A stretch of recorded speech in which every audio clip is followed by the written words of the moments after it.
It was a Friday night. We were at our usual spot.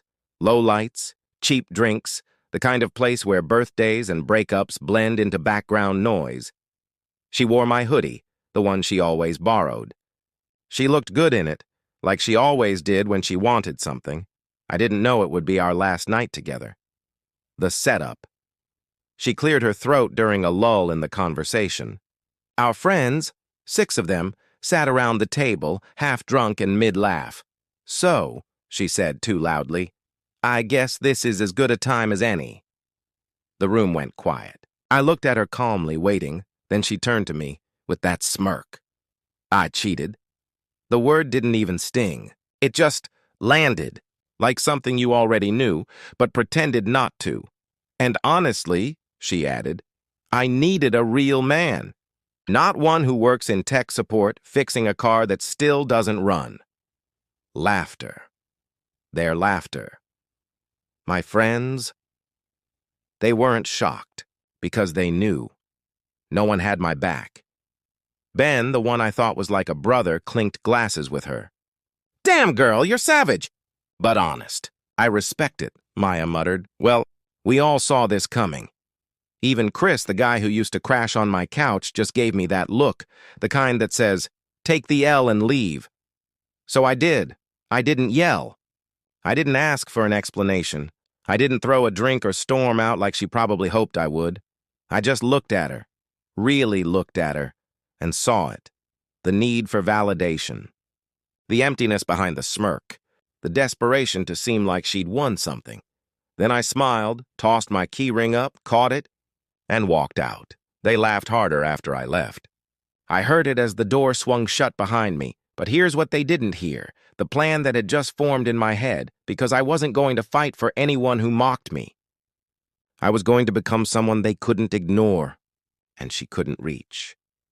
Before it all fell apart. I met Emma 3 years ago at a coffee shop near campus. She was reading The Bell Jar.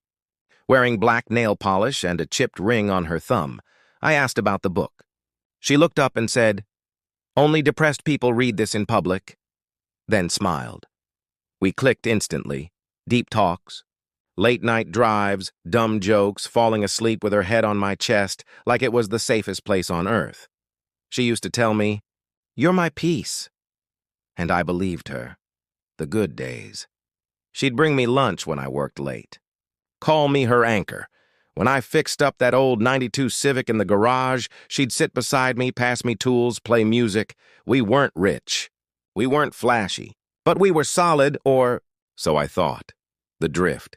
The change was slow. She started going out more. Girls' nights turned into "don't wait up" texts. She stopped coming to the garage. Started rolling her eyes when I talked about building my own IT business.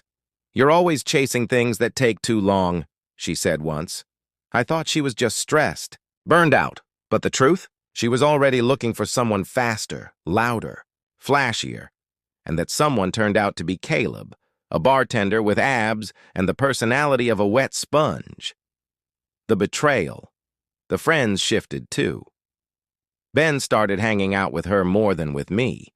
Chris didn't want to take sides. Even Maya, who once cried on my shoulder, ghosted me.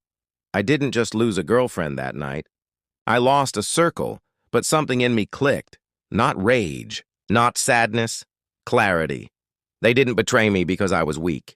They betrayed me because I was quiet, and they thought that meant I wouldn't respond. They were wrong. The rebuild. The first night after the breakup, I didn't sleep. I replayed every second of that bar scene. Her smirk, Ben's laugh, the way they looked at me like I was the punchline of a joke. The next morning, no apologies, no calls.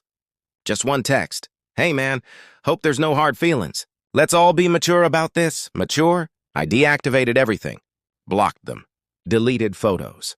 Then I looked in the mirror, not for pity, but for inventory. If they saw someone disposable, I'd build someone undeniable. The plan. I started small. Night classes in cybersecurity, early mornings, long runs, clean eating, long hours, 12, sometimes more. Freelancing, consulting, fixing networks for small businesses. I said yes to everything, while they partied and posted fake smiles online. I was building a version of myself they wouldn't recognize, and I didn't tell anyone.